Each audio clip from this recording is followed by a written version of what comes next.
Good morning, wrestling fans, and welcome to another exciting edition of PWR Today. I'm Matthew Thomas, joined alongside Linda Kay. This is actually going to be the only Matthew Thomas included episode this week. We've got an interesting schedule this week and next week, so I'm going to try to chock a week's worth of Matthew Thomas all into one episode. Are you ready, Linda?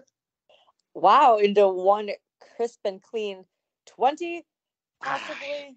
Okay, so ideally in a perfect world, we're going 20 every day. I'm typically on 3 days a week. So I think that means we need to do like a sweet and slim 60. Does that make sense? Yeah, I think we can manage that, but within a 20 to 30 minute time frame still somehow.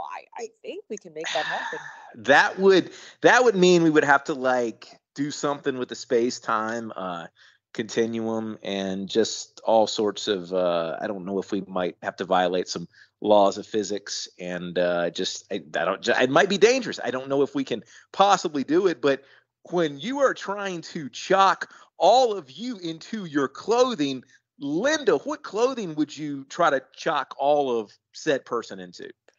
I would try to chalk all of said person, including myself, in my fashionable, comfortable wrestling street fashions from the tremendous Collar and Elbow.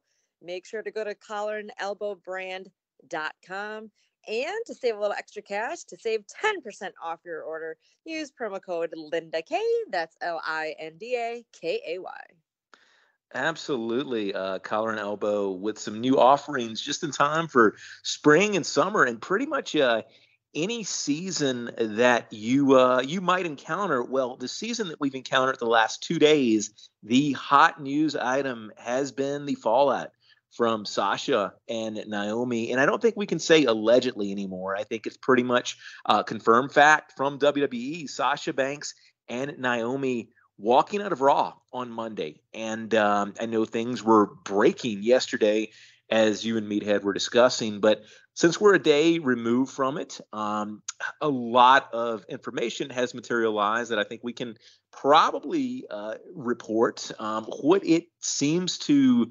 What everybody's sources seem to agree on is the fact that it definitely was an issue with creative, and most likely a result of, although it seems kind of a little bit unexpected that somebody would walk out because they were going over in a main event. It looked like the plan was foreseeably to, have Naomi and Sasha going into separate singles programs that would, in a large sense, extenuate and put over the current singles champions, and just to have those belts lay dormant for a couple of months, just not really being defended and not working as a tag team. Of course, there's a lot of speculation here, but that seems to be the catalyst for all of this. Linda, being that we got a little bit more information yesterday and we're some 24 hours removed from the Sasha Naomi situation, where are you landing on all of this?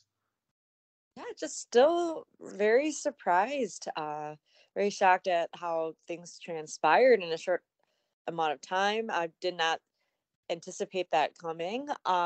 When me and Meathead spoke yesterday, we were both just still, we said we were both still confused. Yeah. At what was going on. It was just a little bizarre, it being announced during the show. Then again, we later found out that they left after the show had started, or was it before? I mean, we're seeing different reports, but it's just still, I guess I'm still confused too. Again, I don't know everything behind the scenes, obviously. Obviously this was something that was really, I would assume, really a building up and, worked up, that it just had to happen at that time at Raw, where it really changed the landscape of the show. But obviously the show must go on, and it did continue, in a way that was still very entertaining. We still had a great main event featuring the female superstars this time instead of 6. So we had a singles match, but I guess, I want to hear when Sasha and Naomi put out their own statement as well. Yeah. And, what exactly led to this.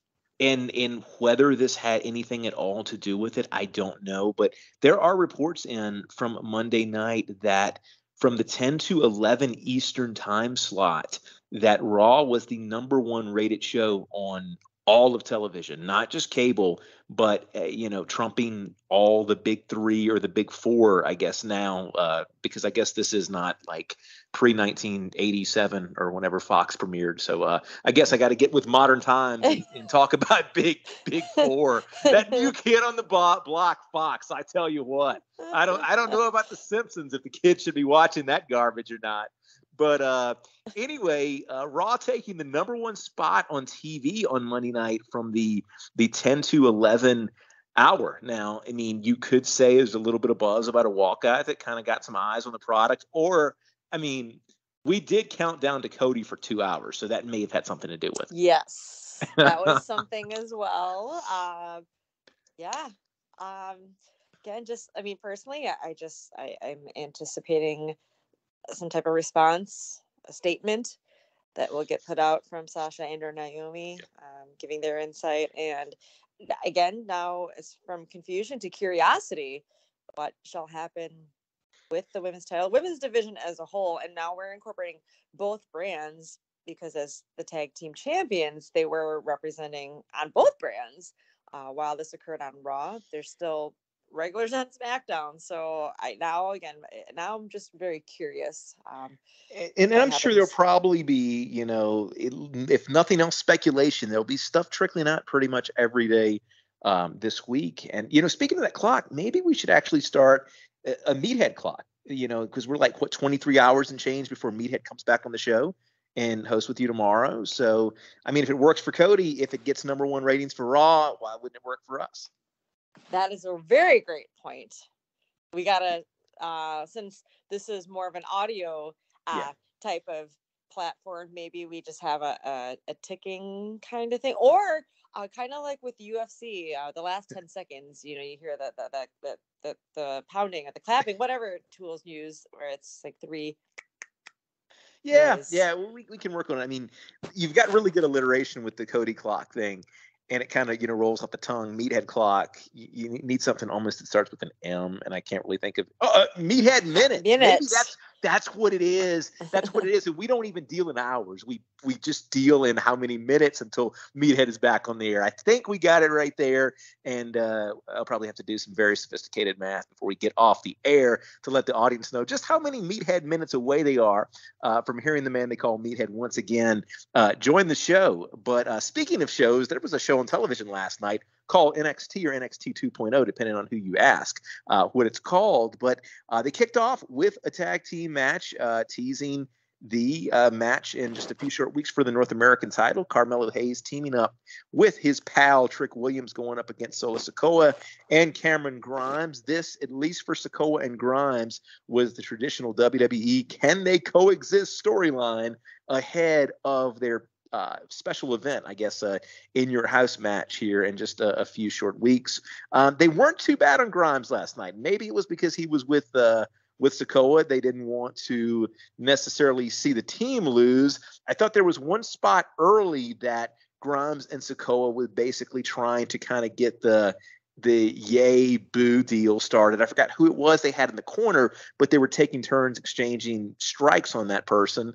It was either, of course, Williams or Hayes, and the crowd never really seemed to get with it. Now, they got with quite a few chants last night, but they didn't really, jump into that. So maybe there'll be some redemption in the NXT zone for Cameron Grimes at some point. So not quite as vocally against Grimes last night, but they were happy to see Solo Sikoa picking up the win on Carmelo Hayes. Linda, your thoughts on this opening tag team bout? Yeah, I too noticed that the boos weren't as prevalent, but then again, great point. He was tagging alongside what seems to be the fan favorite down there now, Solo Sikoa. But hey, they were able to coexist. We had a little bit of tension in a way at the very end, where Solo had the title in his hand, but still handed it over to the current champ. Okay, we still have a couple of weeks. I think that in the weeks coming, there'll be perhaps some mishaps between the two of them because they are getting along. But let's not forget about the A champion Carmelo Hayes as well, and with Trick Williams. They're some of the most entertaining guys on that brand right now. So having them all involved, I'm with it. I like this. I do foresee a title changing hands at In Your House, but right now I think it's working to kind of put both Cameron Grimes and Sikoa on the same team, same page, but I'm assuming things will start turning the next couple weeks. But hey, let's start the show hot with the crowd favorite, Solo Sikoa, and the one getting the victory. Absolutely. We would also have the final first round matches in the NXT Women's Breakout Tournament last night. First up, Lash Legend going up against Tatum Paxley, picking up the victory. And later on in the show, Roxanne Perez and Kiana James hooking up, and Roxanne going over in that match. The Lash Legend match would see Tatum Paxley selling a knee injury most of the match, with Lash Legend eventually picking up the win. And, Linda, I want to get your takes now that the first round's over. And I think I've got a favorite to win this tournament now, just seeing how the brackets are breaking down and seeing how the booking the first round has gone. I think this is Roxanne Perez's tournament to win. Yeah, I watched that match closely. I like watching matches where there's a height difference, or if there's like a size, weight difference, whatever that should be. But the crowd's into her. She performs very well. She looks great. And you know how we discussed last week where I was like, well, the way the bracket's broken down, it seems like you can kind of have a good idea who's going to win each of those matches.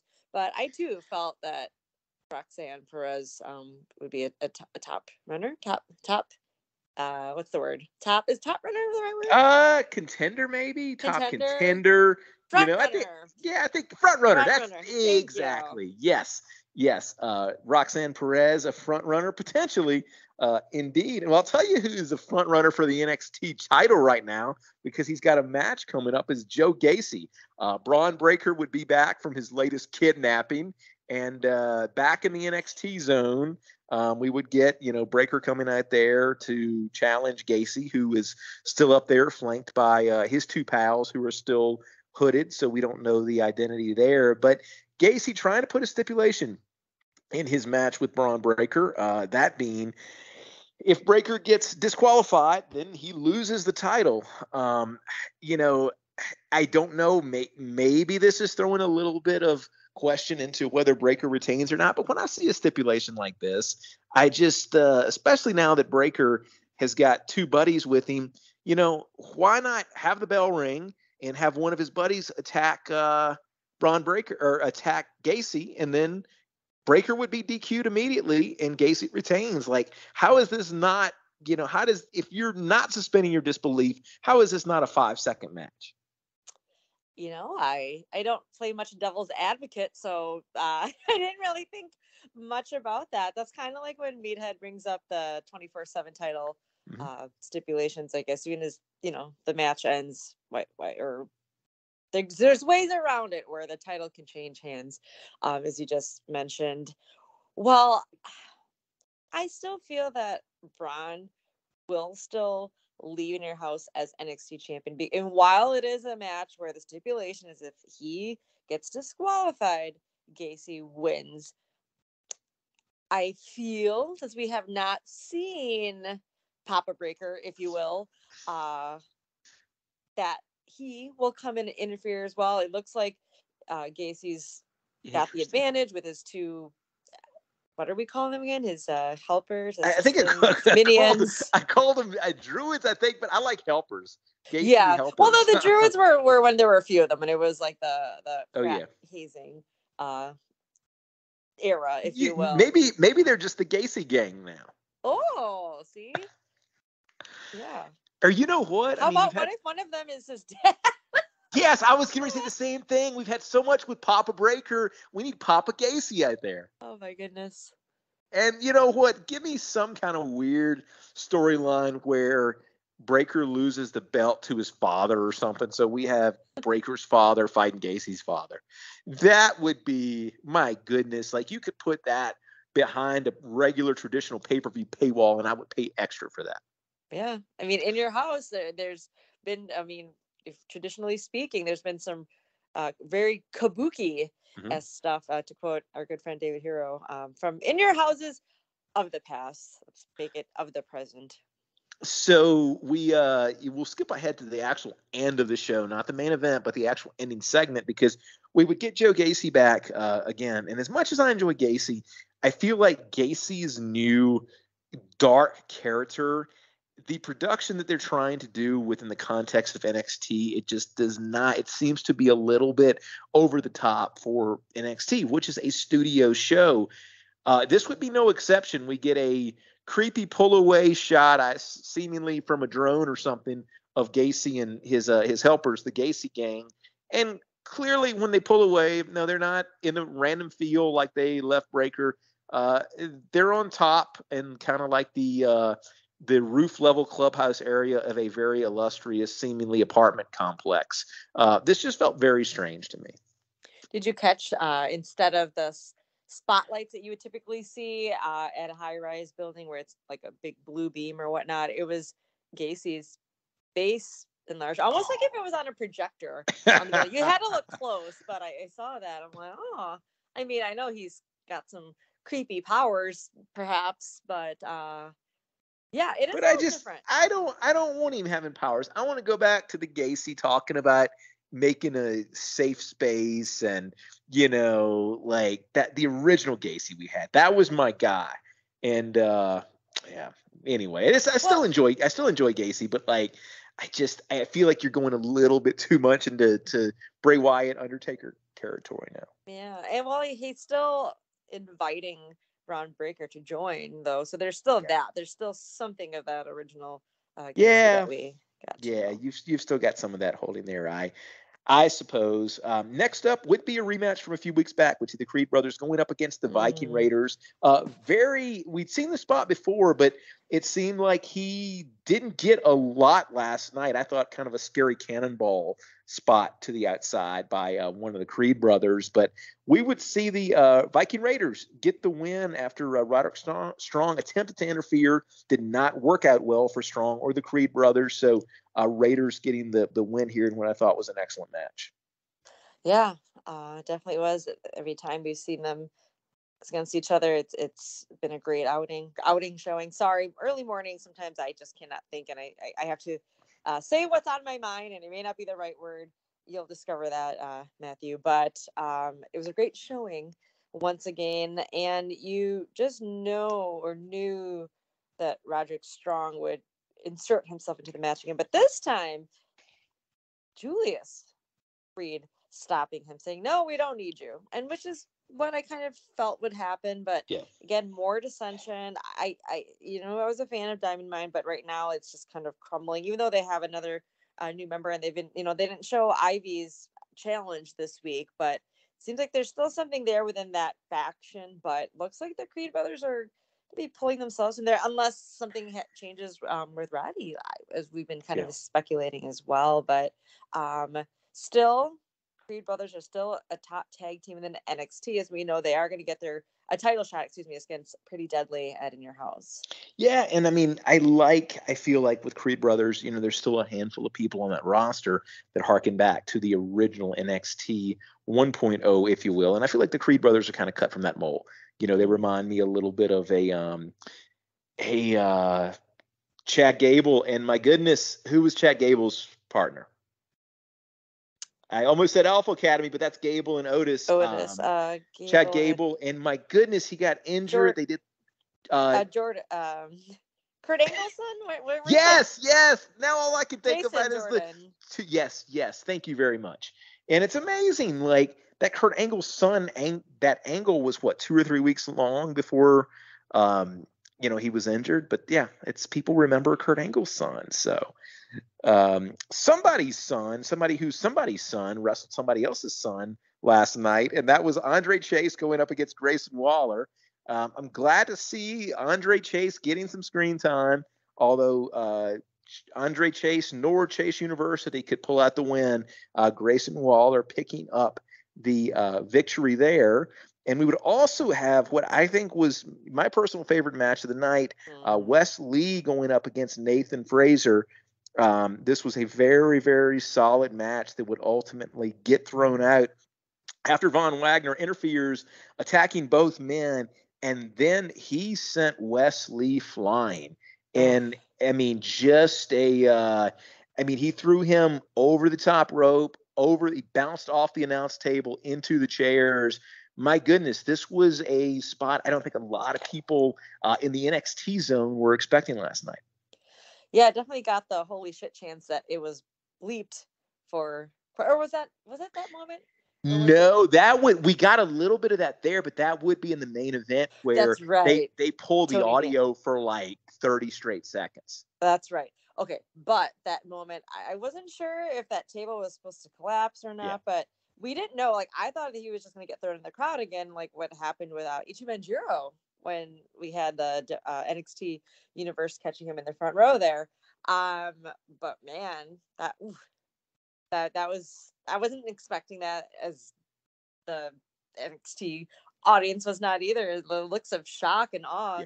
I'm glad to see that Wes Lee was okay, as we saw him later on, and a little backstage segment in the kitchenette. But very interesting, the whole thing with Von Wagner, and then even with I was going to ask you about her. I can't think of her name, but she's always backstage there. She's blonde, and Vic Joseph even mentioned her name. He's like, "Do you see who I see now?" And he's like, when they were panning back. Yeah, and they never, but she never appeared, right? I saw a really attractive blonde in the audience when they zoomed. When I saw her from afar. Because I rewinded it to go back and try to see who, and I couldn't. I guess I was just looking in the wrong spot. But okay, so she was in the audience. Interesting. But it wasn't a close up if it was her. Yeah. But I was going to ask you about her too, because I know she was the one who directed Von Wagner. She just pointed, and then we saw her backstage somewhere. I'm like, who is she? Yeah. And her role, that's good though. We've got something there. So I like a little mystery, and maybe in her spare time she's doubling as a member of the Gacy gang. Oh, perhaps. I mean, wouldn't that be very, very fitting? Well, we had a very fitting main event after weeks of all kinds of backstage vignettes and this angle that's gone on for quite a while. We would have Santos Escobar going up against Tony D'Angelo, mano a mano for most of the match anyway. Neither of their respective crews were outside. However, we would see all of their groups emerge towards the end there, and seemingly this was when Tony D'Angelo went for his crowbar, and it was nowhere to be found.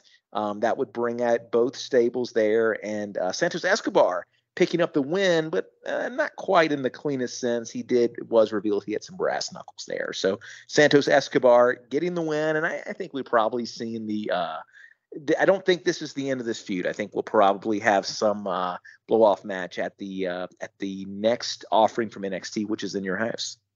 Yeah, I anticipate this being either a street fight or a weapons match, or remember they had that weapons cage, or I forgot what the exact wording was, but given the type of nature of these matches and vignettes that we've had involving both Santos. Yeah, I mean, this D'Angelo would call for, if we were a little in a different time of year, this would be right up the alley for War Games, I think.